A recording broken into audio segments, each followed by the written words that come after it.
Welcome to বঙ্গজয় বন্ধুরা, আশা করি তোমরা সবাই ভালো আছো। আজ কিন্তু ফুটবলের একাধিক খবর নিয়ে তোমাদের কাছে হাজির হয়েছি। বিশ্ব ক্লাব কাপ ফুটবল শুরু হচ্ছে, সেই নিয়ে খবর আছে। ডাকাতির জন্যে বিশ্ব ক্লাব কাপ ফুটবল খেলতে পারবে না আর্জেন্টিনার ফুটবলার। এছাড়া কিন্তু বাংলাদেশের কোচ হতে পারেন ব্রাজিল ও অলিম্পিক জয়ী দলের কোচ। বাংলাদেশের ফুটবলার ডাক পেলেন জার্মানির নামী দল এফসি হামবার্গে। এবং অবশ্যই ভারতীয় ফুটবল নিয়ে তো খবর আছে, এবং ভারতীয় ফুটবলের ট্রান্সফার নিউজ। ইস্টবেঙ্গলের সাথে নাম জড়ালো এক স্প্যানিশ স্ট্রাইকার, সেটা কতটা সত্যি সেই নিয়েও কিন্তু তোমাদের সাথে কথা হবে। তো সব খবর জানবে তার আগে বলবো যে আমার চ্যানেল বঙ্গজয়কে তোমরা বেশি করে লাইক, শেয়ার আর কমেন্ট করো। চ্যানেলে যারা নতুন এসছো তারা অবশ্যই সাবস্ক্রাইব করে বেল বাটনটা অন করে দাও, যাতে ফুটবলের সব নোটিফিকেশান তোমরা রোজকার মতন পেতে থাকো। তো চলো, প্রথমে তোমাদের জন্য কি খবর অপেক্ষা করছে একটু দেখে নিই। তুমি আসি একটু বাংলাদেশ ফুটবলের খবর নিয়ে। আর বাংলাদেশ ফুটবলে এই মুহূর্তে কিন্তু একটা জোয়ার চলছে। তাদের ফুটবল ফেডারেশন কিন্তু বাংলাদেশ ফুটবলকে উন্নতি করার জন্য একের পর এক পদক্ষেপ নিচ্ছে, যেটা আমাদের দেশ এখনো পর্যন্ত করতে পারেনি, সেটা কিন্তু করেছে। তাদের বংশোদ্ভূত ফুটবলারদেরকে তারা কিন্তু নিয়ে আসছে, নাগরিকত্ব দিচ্ছে এবং খেলাচ্ছে। এরকম একাধিক ফুটবলারকে নিয়ে আসছে। আমরা দেখেছি হামজা চৌধুরীকে, এছাড়া দেখেছি কানাডা থেকে সমিত সোমকে নিয়ে আসতে, ফাহমেদুলকে নিয়ে আসতে। তো এই মুহূর্তের খবর কিন্তু তারা কিন্তু কোচ করতে পারেন এক নামী কোচকে, যিনি ব্রাজিলের জাতীয় দলকে কোচিং করিয়েছেন এবং 2016 সালে তার কোচিংয়ে কিন্তু ব্রাজিল অলিম্পিকে সোনা পেয়েছিল। হ্যাঁ বন্ধুরা, এরকম কিন্তু একটা খবর বেরিয়ে আসছে। আন্দ্রে জর্ডিন এই কোচকে কিন্তু বাংলাদেশ কোচ করতে পারে। খুব নামী কোচ, পরিচিত মুখ এই আন্দ্রে জর্ডিন, এবং ব্রাজিলিয়ান ফুটবলে কিন্তু তিনি বড় বড় ক্লাবগুলির সাথে দীর্ঘদিন কাজ করেছেন। তো এই মুহূর্তের খবর কিন্তু আন্দ্রে জর্ডিনের সাথে কিন্তু বাংলাদেশ ফুটবল ফেডারেশন তারা কিন্তু যোগাযোগ করেছে, এবং এই আন্দ্রে জর্ডিনকে তাদের কোচ হিসেবে নিয়ে আসতে কিন্তু আগ্রহী বাংলাদেশ ফুটবল ফেডারেশন। যদি এরকম একজন কোচকে বাংলাদেশ ফুটবল ফেডারেশন আগামী দিনে তাদের কোচ হিসেবে নিয়ে আসতে পারে, তাহলে কিন্তু বাংলাদেশ ফুটবলের জন্য ভালো হবে। তো আমরা তো যাকে তাকে পাচ্ছি ধরে নিয়ে আসছি, কিন্তু বাংলাদেশ কিন্তু তাদের ফুটবলটাকে এই মুহূর্তে খুব সিরিয়াসলি নিয়েছে। অন্যদিকে বাংলাদেশের গোলকিপার আনিসুর রহমান জিকো, যিনি বসুন্ধরা কিংসে খেলেন এবং 2023 সালে সাব চ্যাম্পিয়নশিপ ব্যাঙ্গালোর হয়েছিল, সেখানে এই সেরা গোলকিপার হয়েছিলেন। তো সেই আনিসুর রহমান জিকোকে এই মুহূর্তে কিন্তু জার্মানির 4th ডিভিশনের দল এফসি হামবার্গ তারা কিন্তু অফার করেছে বলে শোনা যাচ্ছে। এবং বাংলাদেশের যত সংবাদপত্র আছে সেই সংবাদপত্রগুলো থেকে কিন্তু বেরিয়েছে, যদি এই খবর সত্যি হয়ে থাকে, এফসি হামবার্গ একটা সময় বুন্দেশলিগায় খেলতো এবং যথেষ্ট নামী দল, ফুটবল দুনিয়ায় পরিচিত নাম হচ্ছে এফসি হামবার্গে, তারা চ্যাম্পিয়ন্স লিগও খেলেছে। তো এরকম এক দলে যদি বাংলাদেশের গোলকিপার আনিসুর রহমান জিকো সই করে, তাহলে কিন্তু আনিসুর রহমান জিকোর জন্য এক নতুন দিগন্ত খুলে যেতে পারে। এবারে চলে আসি একটু বিশ্ব ক্লাব কাপের খবরে। আর আগামীকাল থেকে কিন্তু বিশ্ব ক্লাব কাপ শুরু হয়ে যাচ্ছে। আর মেক্সিকান ক্লাব মেন্টেরোর হয়ে ক্লাব বিশ্বকাপে অংশ নিতে কিন্তু লস অ্যাঞ্জেলেস পৌঁছে গেলেন এই দলের তারকা ডিফেন্ডার এবং নামী ফুটবলার এবং দলনায়কও বলা যায় সার্জিও র্যামোস। আগামীকাল ভোর 6টায় কিন্তু মিশরের ক্লাব আল আইলি ও লিওনেল মেসির ইন্টার মায়ামির মধ্যে কিন্তু ম্যাচ দিয়ে পর্দা উঠবে নতুন ফরম্যাটে হওয়া এই ক্লাব বিশ্বকাপের। তবে এখনও পর্যন্ত কিন্তু জানা যায়নি এই ক্লাব বিশ্বকাপ কোথায় দেখানো হবে। আর ক্লাব বিশ্বকাপ নিয়ে আমি কিন্তু একটা ভিডিও তৈরি করেছি, ভিডিওটা খুব ভালো হয়েছে। তোমরা কিন্তু আমার চ্যানেলে ভিডিওটা সার্চ করে অবশ্যই দেখো। আর অন্যদিকে কিন্তু ফিফা বিশ্বকাপ মানে ফিফা ক্লাব বিশ্বকাপ শুরু হতে না হতে কিন্তু এক বিতর্ক দেখা দিয়েছে। সেটা হলো বোকা জুনিয়র্সের ফুটবলার আয়রটন কোস্তাকে নিয়ে। কি হলো সেটা তোমাদেরকে একবার বলি। গত রবিবার মিয়ামির উদ্দেশ্যে রওনা দিয়েছিল কিন্তু বোকা জুনিয়র্স দল। তখন কিন্তু এই কোস্তা ভিসা প্রক্রিয়ার কারণে দলের সঙ্গে যেতে পারেননি। এরপর ক্লাবের পক্ষ থেকে জানানো হয় যুক্তরাষ্ট্রের ভিসা না পাওয়ায় কোস্তা টুর্নামেন্ট থেকে ছিটকে গেছেন। যদিও আয়রটন কোস্তার ভিসা বাতিলের পেছনে কারণ নিয়ে বোকা জুনিয়র্স ক্লাব এবং মার্কিন দূতাবাস পক্ষ থেকে বিস্তারিত কিছু জানানো হয়নি। কিন্তু অন্যদিকে আর্জেন্টিন সংবাদপত্র ওলে জানিয়েছে 2018 সালে আর্জেন্টিনার বেরনাল এলাকায় একটি ডাকাতি মামলায় অভিযুক্ত ছিলেন এই কোস্তা। তো অতীতের এই ঘটনা তার ভিসা না পাওয়ার পেছনে ভূমিকা রয়েছে। কোস্তার জায়গায় এখন রক্ষণ সামলাতে দেখা যেতে পারে অভিজ্ঞ মার্কোস রোহাকে। চলতি বছরের জানুয়ারিতেই বোকা জুনিয়র্সে যোগ দিয়েছেন তিনি। আরে চলে আসি ভারতীয় ফুটবলের খবরে। আর গতকাল ভারতের ফুটবল ফেডারেশন সভাপতি কালকে একটি প্রেস মিট করেছে এবং সেখানে তিনি একাধিক কথা বলেছেন, ওসিআই ফুটবলারদের নিয়ে কথা বলেছেন, সেগুলো তো তোমরা এতদিনে জেনে গেছো। তো তার আগে দুটো কথা বলি তোমাদের। গত 10ই জুন ভিয়েতনামকে 4-0 গোলে কিন্তু হারিয়ে দিয়েছে মালয়েশিয়া। আর এইটা বললাম কেন, যেখানে মালয়েশিয়ার শুরুর একাদশে ছিলেন 8 জন কোয়ালিটি সম্পন্ন প্রবাসী ফুটবলার, যাদেরকে নাগরিকত্ব দিয়ে মালয়েশিয়ার জাতীয় দলে খেলাচ্ছে মালয়েশিয়া ফুটবল ফেডারেশন। এছাড়া কিন্তু শ্রীলঙ্কা, আগের দিন তারা এএফসির যে কোয়ালিফায়ার ম্যাচ ছিল এশিয়া কাপে, সেখানে কিন্তু 3-1 গোলে তারা হারিয়ে দিয়েছে চাইনিজ তাইপেকে। তো শ্রীলঙ্কা এই মুহূর্তে কিন্তু একাধিক তাদের বংশোদ্ভূত ফুটবলারদেরকে নাগরিকত্ব দিয়েছে। আর এই মুহূর্তে শ্রীলঙ্কা যা ফুটবল খেলছে তাতে কিন্তু শ্রীলঙ্কাকে বলা যায় সাউথ এশিয়ার অন্যতম সেরা ফুটবল খেলিয়ে দল। হ্যাঁ, আমি ভারতের কথা মাথায় রেখেও বলছি, বাংলাদেশও সেই পথে হাঁটছে।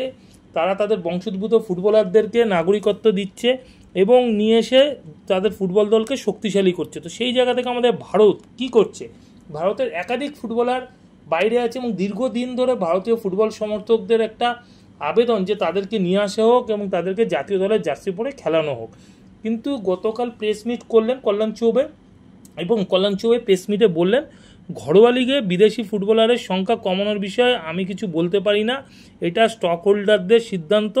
তবে জাতীয় দলের স্বার্থে যদি তারা ভারতীয় স্ট্রাইকারদের আরও সময় দেওয়ার সিদ্ধান্ত নেয় তাহলে আমি খুশি হয়ে তা মেনে নেব। এবং কল্যাণ চৌবে চাইছেন ভারতীয় ফুটবলে নতুন করে স্ট্রাইকার উঠে আসতে এবং স্ট্রাইকার আনার জন্য বিদেশি কমাতে। তো সেই কারণে এই কথা বলেছেন। এবং ওসিআই খেলোয়াড়দের সম্পর্কে সমর্থকদের জিজ্ঞাসা করেছেন, নিচের র্যাঙ্কিংয়ে থাকা অনেক দেশ ন্যাচারালাইজ ফুটবলার ব্যবহার করছে। তো এআইএফএফ ওসিআই কার্ডের জন্য যোগ্য 33 জন ফুটবলারের সাথে যোগাযোগ করেছে, যাদের মধ্যে কেউ কেউ ইতিমধ্যে কার্ডটি পেয়ে গিয়েছেন এবং অন্যরাও যাতে দ্রুত পেতে পারে এআইএফএফ সাহায্য করছে এই কার্ডের জন্যে। ফুটবলারদের দলে অন্তর্ভুক্ত করার জন্য এআইএফএফ নিজেদের সাধ্যমতো চেষ্টা করবে। এবং কল্যাণ চৌবে আরও বলেছেন যে তিনি স্বরাষ্ট্র দপ্তরের সাথে এই ব্যাপারে কথাবার্তা বলেছেন এবং আগামী দিনও কথাবার্তা বলবেন এবং যাতে এই ফুটবলাররা ভারতের জার্সি গায়ে খেলতে পারে। তবে তোমাদেরকে একটা কথা বলি, এই মুহূর্তে কিন্তু যে র্যাঙ্কিং বেরিয়েছে ফিফার, সেই র্যাঙ্কিংয়ে কিন্তু ভারত তো 6 ধাপ নেমে 133 হয়ে গেছে এবং সাউথ এশিয়ার সব দলই কিন্তু ধাপে ধাপে নেমেছে। একমাত্র উন্নতি করেছে শ্রীলঙ্কা, যারা 200 র্যাঙ্কিং ছিল সেখান থেকে 196 এসছে। মানে তারা কিন্তু তাদের যে বংশোদ্ভূত ফুটবলাররা আছে তাদেরকে নিয়ে এসে কিন্তু দলের খেলায় যথেষ্ট উন্নতি ঘটিয়েছে। তো সেই কারণে কিন্তু তাদের ফুটবল এগাচ্ছে। আগামী দিনে আমাদের সেই পথে অবলম্বন করতে হবে। যদি আমরা এশিয়া স্তরে ভালো কিছু করতে চাই তাহলে কিন্তু আমাদের অবশ্যই ওসিআই ফুটবলারদেরকে নিয়ে আসতে হবে।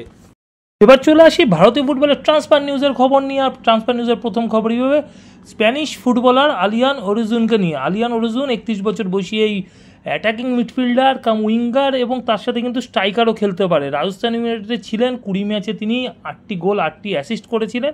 তো এই মুহূর্তের খবর, এই ফুটবলারটিকে নাকি নেওয়ার ব্যাপারে ইন্টারেস্ট দেখাচ্ছে আইএসএলের দল চেন্নাই এনএফসি। হ্যাঁ বন্ধুরা, এরকম খবর বেরিয়ে আসছে। রিয়াল সোসিয়াদাদের বি দল থেকে উঠে এসে পরবর্তী সময় রিয়াল সোসিয়াদাদেও সাইন করেন। এছাড়া জারাগোজা, নুমেন্সিয়ার মতো নামি দলেও কিন্তু খেলেন এবং এছাড়া কোরাডোবাতেও ছিলেন।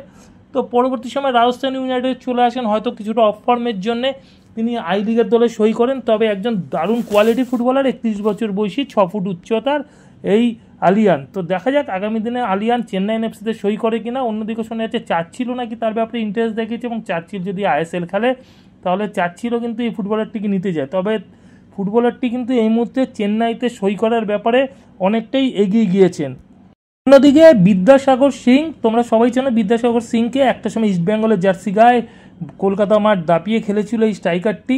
এরপর চলে যান বেঙ্গালুরু এফসিতে এবং সেখানে সেভাবে সুযোগ না পেয়ে আই লিগের দল ইন্টারকাশিতে। তবে এই ফুটবলারটি কিন্তু ইন্টারকাশি ছাড়লেন এবং সই করলেন ভবানীপুর। কলকাতা লিগে খেলার জন্য ভবানীপুরে সই করেছেন তিনি। তবে একজন উদীয়মান স্ট্রাইকার কিভাবে হারিয়ে যায় বিদেশিদের চাপে, সেটা বিদ্যাসাগর সিংকে দেখলে কিন্তু বোঝা যাচ্ছে ভারতীয় ফুটবলে বিদেশিদের এতটাই রমরমা হয়ে গেছে যে একজন ভারতীয় স্ট্রাইকার কিন্তু সুযোগ পাচ্ছেন না প্রথম দলে এবং সুযোগ না পেয়ে তাকে কিন্তু একের পর এক ক্লাব ছাড়তে হচ্ছে এবং তিনি এই মুহূর্তে চলে এসেছেন বিদেশিহীন ভবানীপুরে। কেননা কলকাতা লিগে বিদেশি ফুটবলার খেলানো যায় না, তো সেখানে বিদ্যাসাগর সিং কতটা ভালো পারফরমেন্স করে সেটা দেখতে হবে। তবে এটা কিন্তু খুব দুঃখের ব্যাপার যে আইএসএল আই লিগে সেভাবে সুযোগ না পেয়ে একজন ভারতের উদীয়মান স্ট্রাইকারকে সই করতে হচ্ছে সিএফএল এর দল ভবানীপুরে। আর অন্যদিকে মোহনবাগান সুপার জায়ান্টের গোলকিপার আর্স আনোয়ার, তিনি কিন্তু 3 বছরের চুক্তিতে সই করলেন কেরালা ব্লাস্টার্সে। আর্স আনোয়ার কিন্তু মোহনবাগানে বলা যায় যে মূলত রিজার্ভ গোলকিপার ছিলেন, এবং সেই আর্স আনোয়ার এবারে কিন্তু সেভাবে সুযোগ না পেয়ে মোহনবাগান সুপার জায়ান্টে ক্লাব ছাড়লেন। এবারে চলে আসি ইস্টবেঙ্গলের খবরে। আর ইস্টবেঙ্গলের প্রথম খবর হিজাজি মায়েরকে নিয়ে। হিজাজি মায়ের একটি ভিডিও পোস্ট করেছেন এবং সেখানে দেখা যাচ্ছে হিজাজি মায়ের অনুশীলন শুরু করে দিয়েছেন বল পায়। এবং এই মুহূর্তের খবর হিজাজি মায়ের কিন্তু এখনও ইস্টবেঙ্গলে আছে। ইস্টবেঙ্গল তাকে ছেড়ে ফেলতে চাইলেও কিন্তু হিজাজির সাথে ইস্টবেঙ্গলের কন্ট্যাক্ট থাকায় হিজাজিকে ছাড়তে পারেনি ইস্টবেঙ্গল। সেই কারণে হিজাজি কিন্তু হয়তো আসন্ন মরশুমে ইস্টবেঙ্গল জার্সি গায়েতে খেলতে দেখবো আমরা। এছাড়া দিমিত্রি দিয়ামন্তিকোস, তিনিও কিন্তু ইস্টবেঙ্গলে থেকে যাচ্ছেন এবং তাকে ছাড়ার কিন্তু কোনো পরিকল্পনাই নেই ইস্টবেঙ্গল ম্যানেজমেন্টের। কেননা দিমিত্রি দিয়ামন্তিকোস ইস্টবেঙ্গলের সবথেকে হাইস্ট পেড ফুটবলার, এবং তাকে ছাড়তে গেলে কিন্তু প্রচুর টাকা ক্ষতিপূরণ দিতে হবে ইস্টবেঙ্গলকে। তো সেই কারণে তিনি কিন্তু ইস্টবেঙ্গলে থেকে যাচ্ছেন, এবং ইস্টবেঙ্গল কিন্তু এই মুহূর্তে চেষ্টা চালাচ্ছেন একজন সেকেন্ড স্ট্রাইকারে। আর অন্যদিকে ইস্টবেঙ্গল কিন্তু ঝাঁপিয়েছে অভিষেক সিংকে নেওয়ার জন্যে। হ্যাঁ, মোহনবাগান সুপার জায়ান্টের নাম ভেসে উঠেছিল এবং মোহনবাগান সুপার জায়ান্ট অভিষেক সিংকে নেওয়ার ব্যাপারে এগিয়ে গেছে, এরকম খবর চলছিল। ঠিক ভোটের রেজাল্টের মতন কখনো এগিয়ে যাচ্ছে তো কখনো হয়ে যাচ্ছে। এই মুহূর্তের খবর ইস্টবেঙ্গল কিন্তু মোহনবাগান সুপার জায়ান্টের মতনই কিন্তু অফার দিয়েছে অভিষেক সিংকে, এবং অভিষেক সিংকে ইস্টবেঙ্গল নেওয়ার জন্য কিন্তু পুরোপুরি ঝাঁপাচ্ছে, এবং একটি লং টার্ম কন্ট্রাক্ট কিন্তু অভিষেক সিংকে 2-1 দিনের মধ্যে পাঠাতে পারে বলে শোনা যাচ্ছে। এবং সেটা হতে পারে 5 বছরের কন্ট্রাক্ট, মানে 2030 সাল পর্যন্ত কন্ট্রাক্ট কিন্তু অভিষেক সিংয়ের জন্য পাঠাতে পারে ইস্টবেঙ্গল ম্যানেজমেন্ট, এরকম খবর কিন্তু বেরিয়ে আসছে। আর আরেকটা খবর তোমাদেরকে বলি যে অভিষেক সিং শুধু না, তার সাথে নিখিল প্রভু আছে। কেননা এর আগেও বলেছি নিখিল প্রভুর ব্যাপারে ইস্টবেঙ্গল আবার নতুন করে আগ্রহ দেখাচ্ছে এবং নেওয়ার জন্য ঝাঁপিয়েছে। যদি একসাথে দুটো ফুটবলারকে ইস্টবেঙ্গল তুলতে পারে তাহলে কিন্তু বলা যায় ইস্টবেঙ্গলের জন্য সোনায় সোহাগা হতে পারে আগামী দিনে।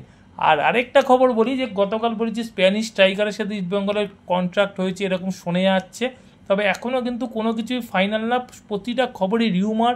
তো যতক্ষণ না পুরো পাকা খবর পাচ্ছি ততক্ষণ কিন্তু তোমাদের কাছে পরিবেশন করতে পারছি না। কেননা আমি চাই না যে কোনো ফেক খবর তোমাদের জন্য নিয়ে আসি বা তোমরা পরে আমাকে গালাগালি করো।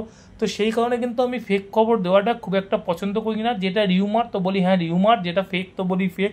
তো এই মুহূর্তে কিন্তু আরও একটা রিউমার বেরাচ্ছে, সেটাও স্প্যানিশ এক ফুটবলারকে নিয়ে, এবং এই ফুটবলারটির নাম হচ্ছে মারিও গঞ্জাবলেস। 30 বছর বয়সী স্প্যানিশ এই ফরওয়ার্ড কিন্তু শুধু ফরওয়ার্ড পজিশন না, তিনি কিন্তু উইং এবং অ্যাটাকিং মিডফিল্ডেও খেলতে পারেন। ভিলোরিয়াল সি দল থেকে তার কিন্তু ফুটবল যাত্রা শুরু বলা যায় প্রফেশনাল ক্যারিয়ারে। এর আগে তিনি কিন্তু ইউথ ক্যারিয়ারে অ্যাথলেটিকো মাদ্রিদের মতন দলে ছিলেন, এবং পরবর্তী সময় ভিলোরিয়াল বি এবং ভিলোরিয়াল সিনিয়র দলও খেলেন, ক্লেমন্টের মতন দলে কিন্তু ছিলেন। এবং এছাড়া কিন্তু তিনি বেলজিয়ামের স্পোর্টিং ব্রাগার মতন দলে ছিলেন, এবং ইউএসএতে যান। ইউএসএতে তিনি কিন্তু লস অ্যাঞ্জেলেস এফসির হয়েও মেজর লিগে খেলেছেন, স্পোর্টিং গিজনতে ছিলেন, এবং একাধিক ভালো ভালো ক্লাব টেনেরিফেতে ছিলেন। এবং এই মুহূর্তে তিনি কিন্তু পোল্যান্ডের টপ ডিভিশন লিগে খেলছেন পোজনানের হয়ে। এবং এই ফুটবলারটি ইউরোপে কিন্তু একাধিক ক্লাবে খেলেছেন, এছাড়া আমেরিকান ক্লাবেও খেলেছেন। যদি আগামী দিনে ইস্টবেঙ্গলে এই ফুটবলার আসে তাহলে ইস্টবেঙ্গলের জন্য খুব একটা খারাপ কিন্তু সই হবে না। তবে তোমাদেরকে বলি যে এই খবরে কিন্তু এখনও তেমন সত্যতা কিন্তু কিছু নেই, 2-1 জায়গা থেকে খবরটি বেরিয়েছে মাত্র। ইস্টবেঙ্গল একাধিক ফুটবলারের কিন্তু বায়োডাটা দেখছে এবং সেই তাদেরকে নিয়ে নাড়াচাড়া করছে। যেমন ব্রাজিলিয়ান ফুটবলার আছে, আফ্রিকান ফুটবলার আছে, ডাচ ফুটবলার আছে, কলম্বিয়ান ফুটবলার আছে, স্পেনিশ ফুটবলার আছে। তো এরকম অনেক ফুটবলারকে নিয়ে কিন্তু নাড়াচাড়া করছে, ডিফেন্ডার, স্ট্রাইকার, সেকেন্ড স্ট্রাইকার সব রকম দেখছে। তো এখনও পর্যন্ত কিন্তু বলতে পারি যে ফাইনাল কিন্তু কিছুই হয়নি, তবে ইন্টারেস্ট তো দেখাবে এবং ইস্টবেঙ্গল অবশ্যই এই ফুটবলারদের এজেন্টের সাথেও কথাবার্তা বলবে। তো ফাইনাল যখনই হবে কোনো ফুটবলারের সাথে অবশ্যই তোমাদেরকে কিন্তু জানিয়ে দেবো। তো বন্ধুরা এখনকার মতন এই পর্যন্ত, নতুন খবর নিয়ে হাজির হবো তোমাদের কাছে পরের ভিডিওতে। যাওয়ার আগে শুধু একটাই কথা বলবো, আগের ভিডিও যারা মিস করে গেছো তাদের জন্য ডেসক্রিপশন বক্সে আগের ভিডিওর লিঙ্ক দেওয়া থাকবে, তোমরা লিঙ্ক ক্লিক করে আগের ভিডিও দেখে নিতে পারো। আর আমার চ্যানেলকে সাবস্ক্রাইব করতে কিন্তু একবারে ভুলো না, তার সাথে লাইক, কমেন্ট আর অবশ্যই শেয়ার। তো এখনকার মতন গুড বাই।